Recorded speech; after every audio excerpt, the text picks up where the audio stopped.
மணப்பெண்ணின் பிரத்யேகமான திருமணம் விவாஹா தி சென்னை சில்க்ஸ். ஆச்சி பாதாம் ட்ரிங்க். ஆச்சி பாதாம் ட்ரிங்க் ஒன்னு வாங்கினா ஒன்னு ஃப்ரீ.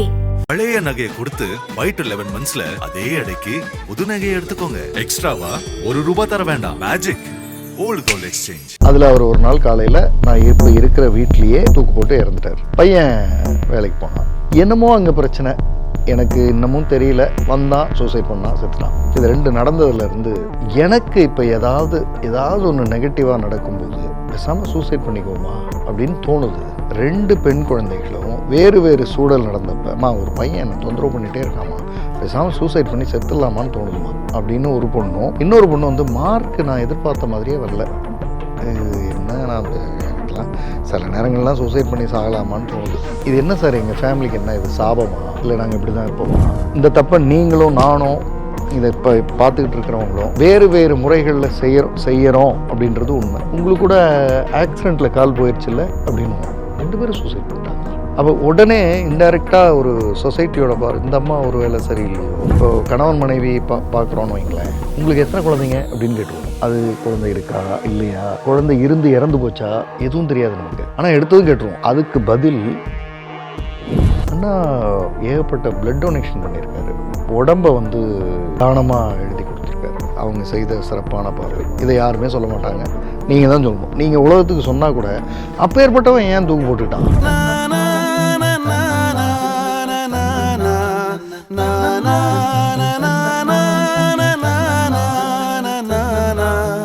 நக்கீரன் நேயர்களுக்கு வணக்கம். மனங்கள் வெர்சஸ் மனிதர்கள் இஸ் ஈக்குவல் டு கதைகள் அப்படின்ற தொடரில் ஜெய்சன் அவர்கள் அவர் கொடுத்த கவுன்சிலிங் பற்றி நம்மிடையே பேசிட்டு வரார். இன்றைக்கும் மேனேஜருக்கார், அவங்களை வரவேற்கலாம். சார் வணக்கம். வணக்கம் சார். போன எபிசோடில் வந்து ஒரு இல்லற வாழ்க்கை எப்படிலாம் வந்து ஒரு துயரத்தை கொடுக்கும்னு சொல்லிட்டு பேசியிருந்தோம். இப்போ அதுக்கு ஆப்போசிட்டாக ஒரு சந்தோஷமான ஒரு குடும்பத்தை சமுதாயம் எப்படிலாம் பாதிக்கும் அப்படின்ற ஒரு கேள்வி பார்க்கும்போது நீங்கள் அதை பற்றி எதனா டீல் பண்ணியிருக்கீங்களா கவுன்சிலிங்கில்? இப்போ ஒரு அம்மா வராங்க, மொத்தம் 5 பேர் கொண்ட குடும்பம். அப்பா, அம்மா, பெரிய பையன், 2 பொண்ணு. ஓகே, 3 பசங்க. ஆமாம், பெரிய 2 பொண்ணில் வந்து ஒரு பொண்ணு காலேஜில் படிக்குது, ஒரு பொண்ணு வந்து 12th. பையன் வந்து காலேஜ் முடித்த பையன். அப்பா ஓரளவுக்கு நல்ல, அதாவது middle class, upper middle class சொல்லலாம், நல்லது தான்.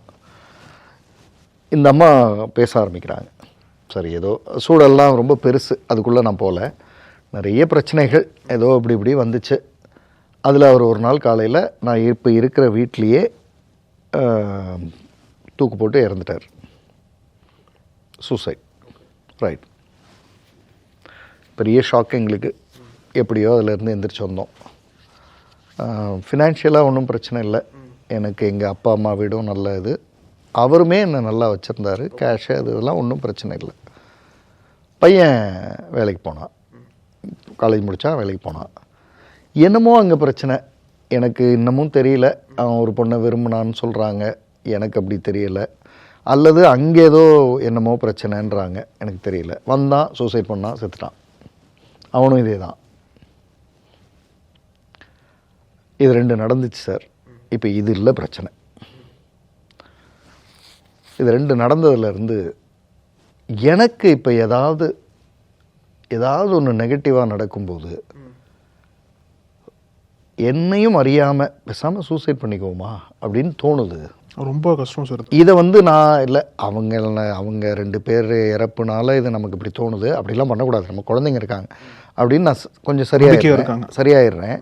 ஆனால் எனக்கு எங்கே பயம் வந்து இப்போ நான் உங்கள்கிட்ட வந்திருக்கேன்னா, 2 பெண் குழந்தைகளும் வேறு வேறு சூழல் நடந்தப்ப ஒரு பையன் என்னை தொந்தரவு பண்ணிகிட்டே இருக்காமா, பேசாமல் சூசைட் பண்ணி செத்துடலாமான்னு தோணுதுமா அப்படின்னு ஒரு பொண்ணும் ஓப்பனாக சொல்கிறாங்க, கேஷுவலாக. இன்னொரு பொண்ணு வந்து மார்க் நான் எதிர்பார்த்த மாதிரியே வரல, இது என்ன நான் எனக்குலாம் சில நேரங்கள்லாம் சூசைட் பண்ணி சாகலாமான்னு தோணுது அப்படின்னு. இது என்ன சார் எங்கள் ஃபேமிலிக்கு என்ன இது சாபமா, இல்லை நாங்கள் இப்படி தான் இருப்போமா? என்னுடைய அப்பா அம்மா, அவருடைய அப்பா அம்மா குடும்பத்தில் யாரும் இப்படிலாம் நாங்கள் சூசைட் பண்ணி அப்படிலாம் இல்லை. இது என்ன, இது இப்படி எனக்கு தோன்றதை கூட நான் வந்து இல்லை நம்ம வாழணும் அப்படின்னு எடுத்து. ஆனால் குழந்தைகளுக்கும் இது அப்படின்னும் போது தான் எனக்கு பயம் வந்தது. அதனால தான் இது என்னவாவது செய்யணும் அப்படின்னு, ஒரு மென்டல் ட்ராமா மாதிரி குழந்தைகள்கிட்ட பேசணும் அப்படின்ற எண்ணம். ஏன்னா இவங்க சொல்கிறது ஒரு ஆங்கிள், இன்னொரு ஆங்கிள். இப்போது காலேஜ் பொண்ணு பேசும்போது இல்லை, அது 2-3 தடவை வந்துச்சுங்க, அப்புறம் ஒன்றும் இல்லை. ஆனாலும் அது எங்கேயோ ஒரு இடத்துல இருக்குன்றது தான் உண்மை. ஏதோ ஒன்று சரியாக வரலன்னா சூசைட் பண்ணிக்கலாம் அப்படின்னு வந்துடுது. அது அப்புறம் வந்து இல்லை என்ன சூசைட் சே அப்படின்னு நான் ரெடி ஆகிடுறேன் அப்படின்னு. இப்போ பொண்ணுக்கிட்ட பேசுது, 2வது பொண்ணு 12th, அவங்க பேசும்போது தான் ஒரு ஓப்பனிங் கிடைக்குது. அவங்க என்ன சொன்னாங்கன்னா, இல்லை எனக்கு இப்படிலாம் தாட் வரல, எப்போ வர ஆரம்பிச்சதுன்னா நான் இப்போ ஒரு கல்யாணத்துக்கு போவேன் அம்மா கூட, இல்லை பொது மால் எங்கேயாவது போவோம், யாராவது பார்ப்பாங்க, பார்த்ததும் கேட்பாங்க, உங்கள் கணவர் தானே அவர் சூசைட் பண்ணிட்டார், உங்கள் பையனும் சூசைட் பண்ணிட்டார்ல அப்படின்னு கேட்பான். அவளை அக்யூஸ் பண்ணுற மாதிரியே கேட்பான். ஆமாம், அதில் 2 இருக்குது. ஏன் இப்படி பண்ணிட்டாங்க அப்படின்னு கேட்குறவங்க, அப்போ எனக்கு வந்து பாவம் அண்ணனும் பண்ணியிருக்கவே அப்படி தோணும்.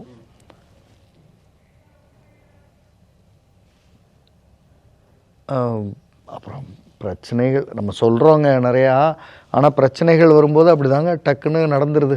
இந்த எங்கள் வீட்டுக்கு பக்கத்தில் கூட ஒருத்தங்க அப்படி தான் அப்படின்னு யாராவது சொல்லும்போது இந்த பொண்ணு சொல்லுது, என்னையும் அறியாமல் எனக்குள்ள பிரச்சனைகளை தாங்க முடியலன்னா இதுதான் தீர்வு போல் இருக்குது. ஸோ இந்த சூசைட் தாட்டை வந்து நார்மலைஸ் பண்ணுறாங்க, சொசைட்டி வந்து நார்மலைஸ் பண்ணுற மாதிரி பேச. சொசைட்டி இந்த குடும்பம் நாசமாக போகட்டும்னு பண்ணல, தெரியாமல் பண்ணுறாங்க. இந்த தப்பை நீங்களும் நானும் இதை இப்போ பார்த்துக்கிட்டு இருக்கிறவங்களும் வேறு வேறு முறைகளில் செய்கிறோம் அப்படின்றது உண்மை. அதாவது உங்களுக்கு கூட ஆக்சிடெண்ட்டில் கால் போயிடுச்சுல்ல அப்படின்னுவோம். அவர் ஆர்டிஃபிஷியலாக ஒரு லெக் வச்சு ரொம்ப நம்பிக்கையோடு வாழ்ந்துட்டுருப்பார். அவரை போய் பேசும்போது அதை போய் ஞாபகப்படுத்திட்டு வருவோம். நம்ம அதை ஞாபகப்படுத்தின நாம், ஆனால் பேருக்கு தாங்க லெக்கு போச்சு, நீங்கள் இந்த ஆர்டிஃபிஷியல் லெக்கை வச்சு இப்போ வாழறீங்க பாருங்கள், எனக்கெல்லாம் பெரிய இன்ஸ்பிரேஷன் அப்படி சொல்லவே மாட்டோம். பாசிட்டிவ் சொல்லவே மாட்டோம். அப்போ பிரச்சனையோட ஆரிஜின் ஓரளவுக்கு புரியுது. அதாவது சொசைட்டி இந்த 3 பேரை, அம்மாவுக்கும் இது நடந்திருக்கு, அம்மா அதை சரியாக ஐடென்டிஃபை பண்ணி சொல்லலை. பெரிய பொண்ணுக்கும் இது நடந்திருக்கு ஆனால் சொல்லலை. பெரிய பொண்ணை வந்து காலேஜில் சேர்க்கும்போது அப்பா இல்லை, அம்மா ரைட் அப்படின்னு. அப்போ எங்கேயோ அம்மாவும் அந்த ப்ரொஃபஸர் அவங்கெல்லாம் பேசுகிறப்ப, இல்லைங்க இந்த மாதிரி சூசைட் பண்ணி, அப்படியா சரி. அப்போ உங்கள் மொத்தம் எத்தனை பேர்? ஓகே, அவர் பெரியவர் எங்கே வேலை பார்க்குறாருல, அவரும் சூசைட், 2 பேரும் சூசைட் பண்ணிட்டாங்களா? அப்போ உடனே இன்டைரக்டாக ஒரு சொசைட்டியோட இந்த அம்மா ஒரு வேலை சரியில்லையோ, இல்லை இந்த பொண்ணுங்க சரியில்லையோ, இவங்களும் பண்ணிக்குவாங்களோ, அது இல்லை. அவங்க ஒரே வீட்டில் 2 பேர் 2 ஆண்ஸ் ஆகுறாங்கன்னா அப்போ இவங்க ஏதாவது பண்ணிட்டாங்களோ, அதாவது இவங்க சரியில்லைன்னா அப்படி அவர் ஏதோ ஒரு உடல் வலி வைத்த வலி அதை தாங்க முடியலன்றது அவரும், இந்த பையன் ஏன் இறந்த என்னன்னு தெரியலன்றது இது இப்படிலாம் சொல்கிறாங்க. இப்போ நல்லா கவனித்து பார்த்திங்கன்னா இந்த மாதிரி கவுன்சிலிங் வரும்பொழுது நம்ம அவங்க வீட்டில் போய் பார்க்குறது இல்லை. இவங்க உண்மையிலே எப்படிலாம் நடந்துச்சா அதெல்லாம் நமக்கு தெரியாது. சொல்லப்படுகிற விஷயத்திலிருந்து நாம் கண்டுபிடிக்கிறத தான் தீர்வாக அவங்களுக்கு நாம் எடுக்கிறோம். இப்போ அவங்க சொல்கிறதுலேருந்து நாம் யோசிக்கிறது, இந்த சொசைட்டி ஏதோ ஒரு விதத்தில் அவங்களுக்கு ஹார்ஷ் ரிமைண்டர்னு சொல்லுவேன். இதை ஒரு ஹார்ஷ் ரிமைண்டரை கொடுத்துக்கிட்டே இருக்குது. உங்கள் கணவர் கூட ஆக்சிடெண்ட்டில் இறந்துட்டார்ல பாவம் அப்படின்வாங்க. அந்த அம்மா பாட்டுக்கு அதுக்கப்புறம் 2 வருஷம் கழித்து குழந்தைய கூட்டிகிட்டு முதல்ல ஒரு மேரேஜுக்கு வந்திருக்கோம். நம்ம அவங்கள்ட்ட போய் தான் இப்படி பேசுவோம். நம்ம இன்னமுமே நமக்கு வந்து இப்போது கணவன் மனைவி பார்க்குறோன்னு வைங்களேன், உங்களுக்கு எத்தனை குழந்தைங்க அப்படின்னு கேட்டுருவோம். அது குழந்தை இருக்கா இல்லையா, அவங்களுக்கு ஹெல்த் வைஸான ப்ராப்ளமா, இல்லை குழந்தை இறந்து போச்சா எதுவும் தெரியாது நமக்கு. ஆனால் எடுத்ததும் கேட்டுருவோம். அதுக்கு பதில் உங்கள் வீட்டில் மொத்தம் எத்தனை பேர்னு கேட்கலாம். உங்கள் வீட்டில் நீங்கள் மொத்தம் அப்படின்னா நான் மனைவி அவ்வளோதாங்கண்ணா, சரி அப்போ இவங்க 2 பேர் தான் அப்படின்னு நம்ம புரிஞ்சுக்கலாம். இல்லை நான் மனைவி ஒரு குழந்தைங்க ஸ்கூலுக்கு போயிருக்கா அப்படின்னா புரிஞ்சுக்கலாம். நாம் 2 குழந்தைங்க, ஒன்று ஸ்கூலுக்கு போயிருக்கா, ஒருத்தி ஒரு டிசீஸ் வந்து இறந்து போயிட்டா அப்படின்னா புரிஞ்சுக்கலாம். நம்ம அப்படி கேட்கவே மாட்டோம். நமக்கு அந்த சைடில் இருக்கிற வழி எப்போவுமே நமக்கு தகவல் வேணும். அப்போ சொசைட்டியை போய் திருத்த முடியுமானா திருத்த முடியாது. அப்போ இவங்க 3 பேருக்கு ஏதோ சொல்லப்படணும். அப்போ தான் இந்த 3 பேரையும் நான் பார்க்கும்போது நான் ஒரு கேள்வியை வைக்கிறேன்.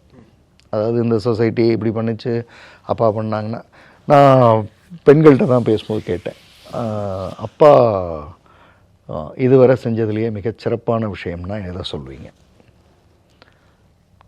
அப்பா வந்து எங்களை ரொம்ப நல்லா பார்த்துக்கிட்டாங்க. ரைட். ஃபினான்ஷியலாக எங்கள் எதிர்காலத்தை பற்றி நாங்கள் கவலைப்பட வேண்டியதே இல்லை, அது மாதிரி ஏதோ செஞ்சுருக்காங்க. ரைட். இடம், வீடு, அதெல்லாம் யாரும் நாங்கள் வந்து, அதாவது எங்கள் வீட்டுக்கு ஒருத்தர் வந்து கதவை தட்டி இந்த பணம் கொடுக்கணும் அப்படின்னு கேட்டதே கிடையாது. நாங்கள் வந்து ரொம்ப இந்த என்ன சொல்லுவாங்க, மரியாதையாக வாழறது அப்படின்ற அந்த மாதிரி ஏதோ வாழ்ந்துட்டுருக்கோம். ரைட். அண்ணா பற்றிய நல்ல விஷயங்கள். அண்ணா ஏகப்பட்ட பிளட் டொனேஷன் பண்ணியிருக்காரு. ஓ, அப்புறம் உடம்பை வந்து அவர் இறந்ததுக்கப்புறம் தானமாக எழுதி கொடுத்துருக்காரு. ஓகே. அப்போ இவங்கள்ட்ட கேட்டால் மனைவியும் சொல்கிறாங்க, ஆமாம் இப்போ அவங்க சொல்கிறதெல்லாம் நானும் என்கிட்ட கேட்டாலும் நானும் அதுதான் சொல்வேன். அது இல்லாமல் எங்கள் கணவர் வந்து வருஷத்துக்கு ஒரு ஒரு ஒரு இந்த அனாதை ஆசிரமத்தில் இருக்கிற யாரோ ஒருத்தங்களுக்கு அவர் வந்து ஒரு 4-5 வருடங்களுக்கான பேமெண்ட்டை வந்து பண்ணிடுவார். ஒருத்தங்களுக்கு அப்படி பண்ணிடுவார், 5 வருஷம் அப்படின்னு பண்ணிடுவார். சரி, இப்போது இந்த 3 பேர், இந்த 2 பேர் இறந்து போனவங்களை பற்றி 2 பார்வைகள் இருக்குது. ஒன்று வந்து சூசைடல் பார்வை, இதை வந்து உலகம் ஞாபகப்படுத்திக்கிட்டே இருக்கும். இன்னொன்று வந்து அவங்க செய்த சிறப்பான பார்வை, இதை யாருமே சொல்ல மாட்டாங்க, நீங்கள் தான் சொல்லணும். உங்களை தவிர யாருமே சொல்லவே மாட்டாங்க. நீங்கள் உலகத்துக்கு சொன்னால் கூட அப்பேற்பட்டவன் ஏன் தூக்கு போட்டுக்கிட்டான் அப்படி தான் நிற்கும் அது. ஸோ இந்த 2 பார்வையில் எதை நீங்கள் கையில் எடுக்கணும்? ஆப்வியஸாக இந்த பார்வை தான் எடுக்கணும். சரி, உங்கள் அப்பா இறந்து போயிட்டார்ல அப்படின்னு கேட்கும்போது என்ன பதில் சொல்லணும்? இறந்துட்டாருன்றது ஒரு பகுதிங்க, ஆனால் அவர் நிறைய நல்லது செஞ்சுருக்கார் அப்படின்னா அதுதான் ஃபென்சிங், அதுதான் தடுப்பு. உலகம் வந்து அதுக்குள்ளே வராது. இந்த தடுப்பை போட்டால் அதுக்கப்புறம் வர முடியாது. ஆமாங்க, ஏன் தான் அப்படி பண்ணாருன்னு தெரியலன்னு சொல்லிட்டா கேட்டை திறந்துட்டோம். ஸோ ஒவ்வொரு முறையும் சமுதாயம் ரிமைண்ட் பண்ணும்போது நீங்கள் ரிமைண்ட் பண்ணிட்டே இருக்கலாம், நல்லது பண்ணியிருக்கு. ஒரு ஃபென்சிங் வைக்கணும். எங்கள் அண்ணன் வந்து அவன் இறந்துட்டான், ஆனால் பல பேரோட உயிர் அவன் கொடுத்த தானத்தில் இன்னும் வாழ்ந்துட்டுருக்கு. அதனால் எங்கள் அண்ணன் இறக்கலை அப்படின்னா, உங்கள் அண்ணன் தூக்கு போட்டார்ல அப்படின்னு 2வது தடவை கேட்க முடியாது.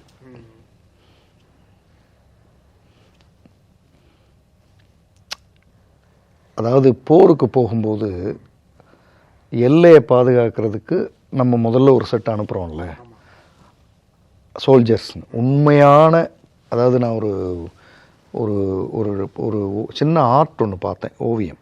அது எனக்கு, அதாவது உலகத்தில் பல விஷயங்கள் அது சொல்லிருச்சுன்னு நான் நினச்சேன். செஸ் போர்டு, 2 கிங்கும் 2 குயினும் உள்ள ஜம்முன்னு இருக்காங்க. யானை, சோல்ஜரு, என்னென்னமோ இருக்குல்ல, அதெல்லாம் வெளியில் ரத்தத்தில் கிடக்குது அப்படின்ற மாதிரி ஒருத்தன் வரைஞ்சிருந்தான். என்ன அர்த்தம்? அப்போ ராஜா ராணிக்கு எப்பவுமே எதுவுமே ஆகிறதில்ல, இதுங்க தான் போய் அடி வாங்கிட்டு வருதுங்க.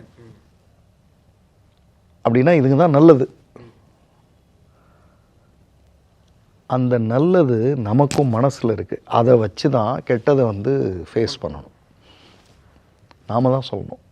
சார் அதுக்கு முன்னாடி சார் அந்த மென்டல் ட்ரௌமா வந்து, அதாவது தந்தையும் தூக்கு போட்டு இறந்து விட்டார், அண்ணனும் வந்து அதே முடிவு எடுத்துட்டார். இப்போ அந்த மென்டல் ட்ரௌமா வந்து ஒரு குடும்பத்தை பாதிக்காத அளவுக்கு அந்த குடும்ப உறுப்பினர்கள் என்னென்ன மாதிரி மன ரீதியாக ஸ்ட்ராங்காக வச்சுருந்தா பாதிக்காது சார்? ஆனால் இது வந்து இல்லை, இது வந்து வெளி உலகத்துக்கு. இப்போ உள் உலகத்துக்கு வருவோம். இப்போது நான் கேட்டேன், அந்த அம்மாக்கிட்ட கேட்டேன், அவர் ஐயா இறந்த தேதி டக்குன்னு சொன்னாங்க. பையன் இறந்து உடனே சொல்லிட்டாங்க. ஏன் இந்த 2 தேதியும் உங்களுக்கு டக்குன்னு உடனே யோசிச்சு கூட உடனே? இல்லை சார், எப்படி சார் மறக்க முடியும்? இந்த தேதியில் இப்போ என்னமோ ஒன்று ஸ்டார்ட் பண்ணணும், மறக்கவே கூடாது இந்த தேதி. ஆனால் வேறு ஒன்றுத்துக்கு அது ஞாபகார்த்தமாக இருக்கணும். என்ன பண்ணலாம்? அப்படின்னா அவங்களும் யோசிக்கிறாங்க, ஒன்றும் புரியல. நான் இப்போ கேஷுவலாக தான் சொன்னேன். ஹவ் அபவுட் கேன்சர் பேஷண்ட்ஸுக்கு முடி கொடுக்கறதுன்னு ஒன்று இருக்குது. அதை ஏன் இந்த தேதியில் ஸ்டார்ட் பண்ணக்கூடாது?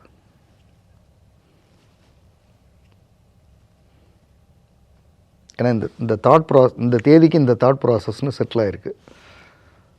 ரீப்ளேஸ் பண்ணணும். நான் தான் ஏதாவது செய்யணும். ஏன்னா நான் தான் நல்லா இருக்கணும்.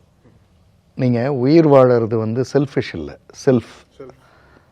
நிறைய பேர் செல்ஃபிஷ்னு நினச்சிட்டு இருக்காங்க. செல்ஃப் அது. இது இப்போ என் படகு நல்லா இருந்தால் தானே உலகத்தை காப்பாற்ற முடியும்.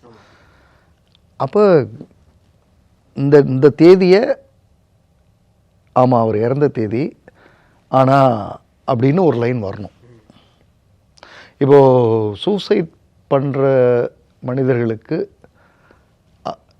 அல்லது சூசைட் பண்ணி இறந்துட்டாங்க, இப்போ வாழறவங்களில் நிறைய பேருக்கு இந்த தாட் வந்திருக்கும்.